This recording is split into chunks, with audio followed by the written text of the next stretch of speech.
The Eagle and Child, Episode 19. Mere Christianity, Book 3, Chapter 6, Christian Marriage. Part 2.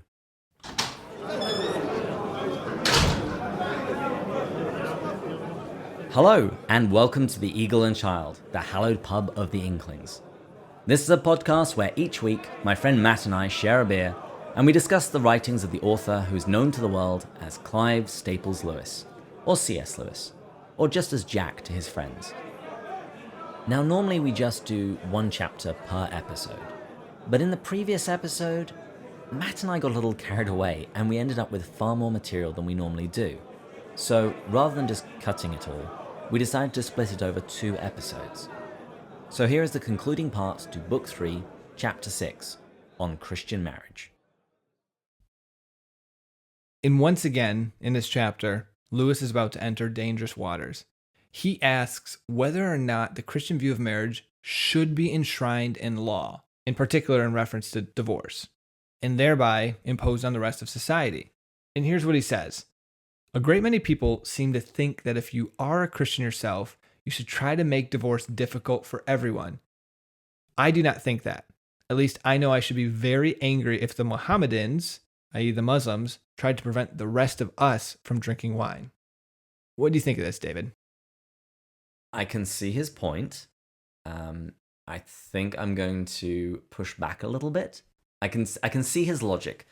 And before we get to you pushing back on this, let's complete what Lewis believes it should be.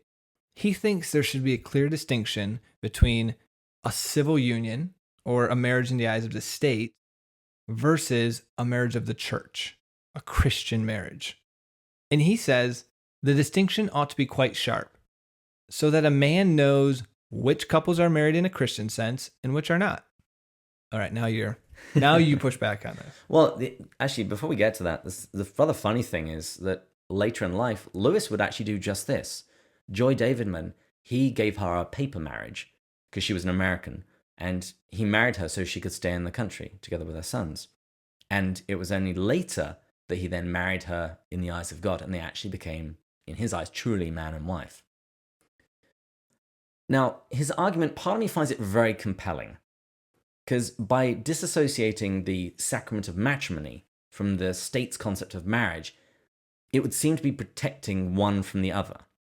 Because the problem is as soon as you lump these two things together, a changing meaning of one, if the state starts to conceive of marriage differently, then that could bleed into the church's understanding. And we're seeing that today. Absolutely. The recent legislation that's gone through the United States courts here, defining on what actually makes a marriage, is having impact on churches, and I can only see that increasing in the future. So given what's happened recently in the United States and elsewhere concerning the redefinition of marriage, Lewis's fears seem to be well-founded and his solution rather neat.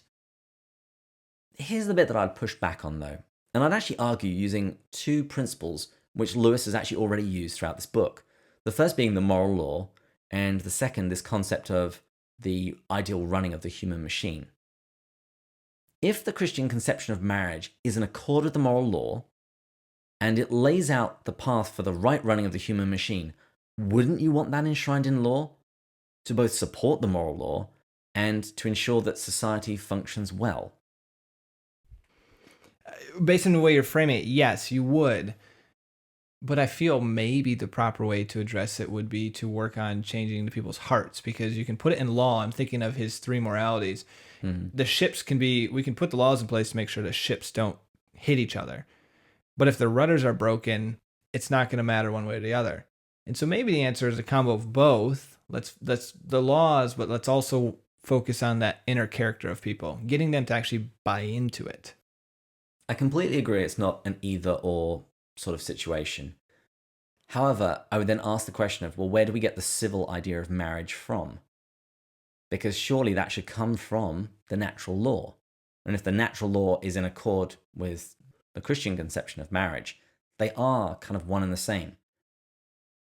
I suppose my question is, if you're going to separate the two, by what do you derive your understanding of marriage in the civil sense?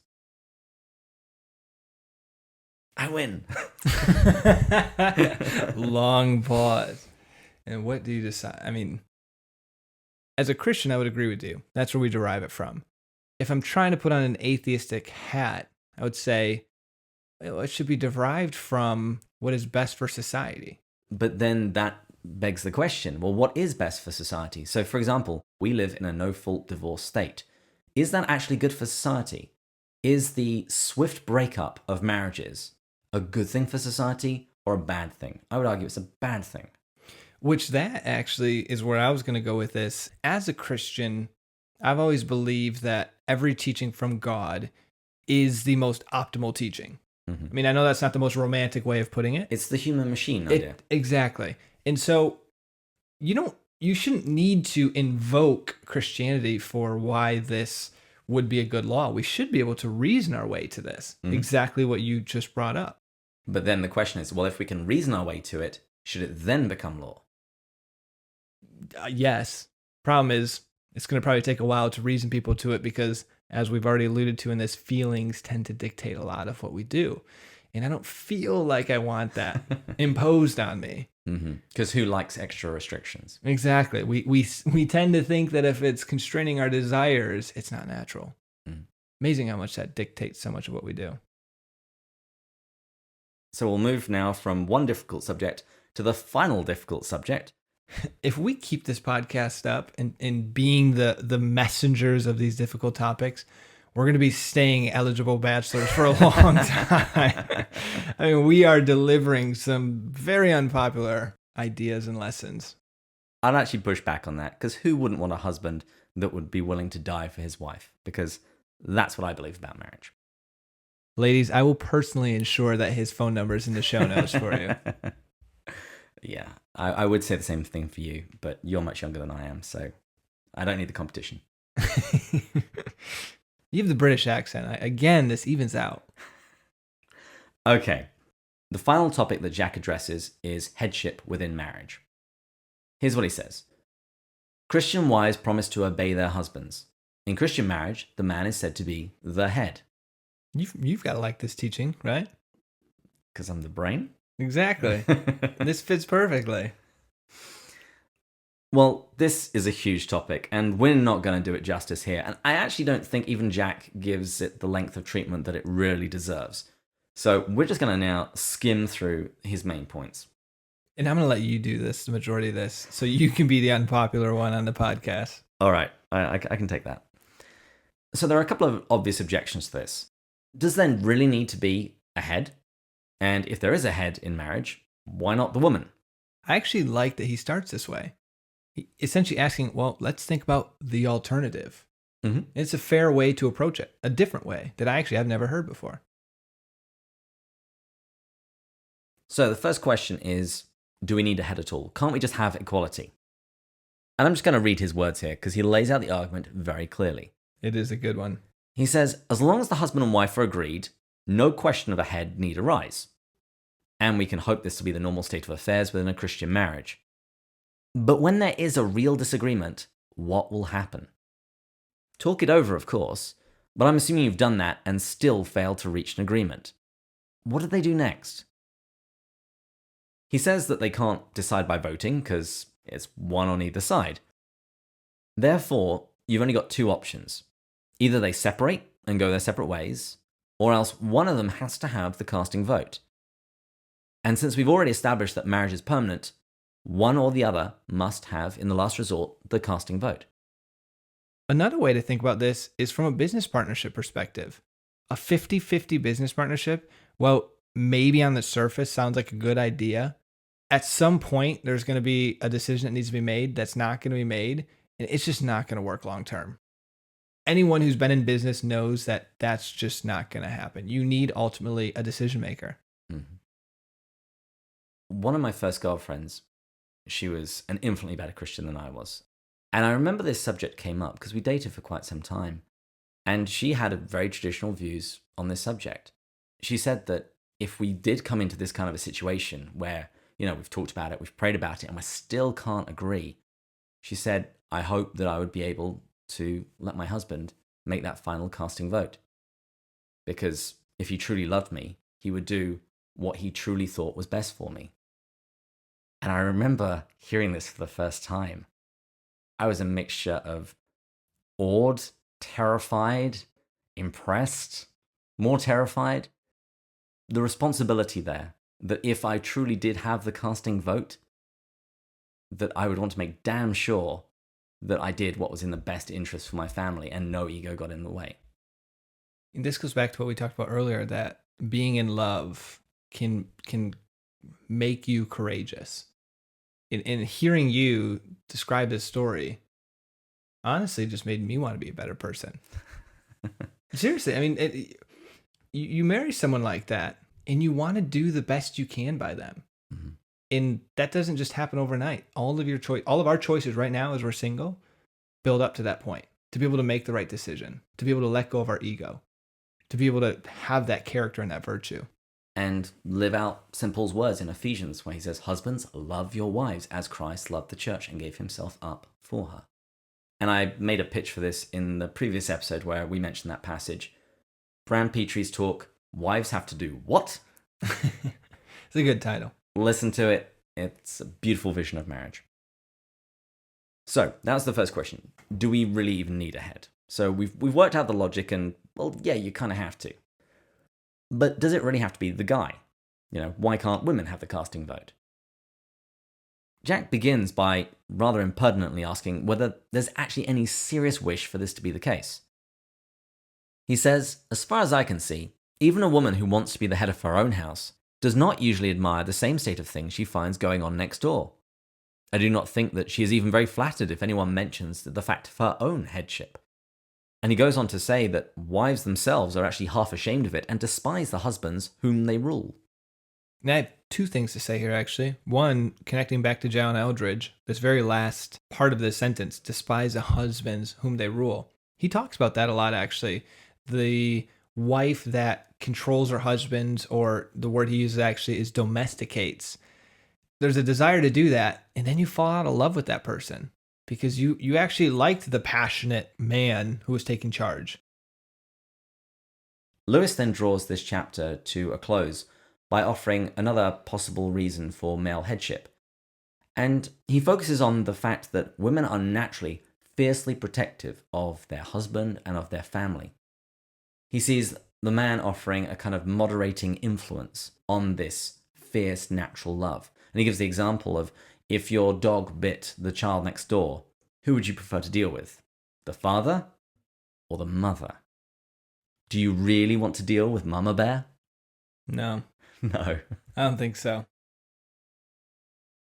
When I think of being the head of a household, I don't get some sick pleasure out of this idea. I mean, there's a fear with it, like running a business. There's a lot of responsibility.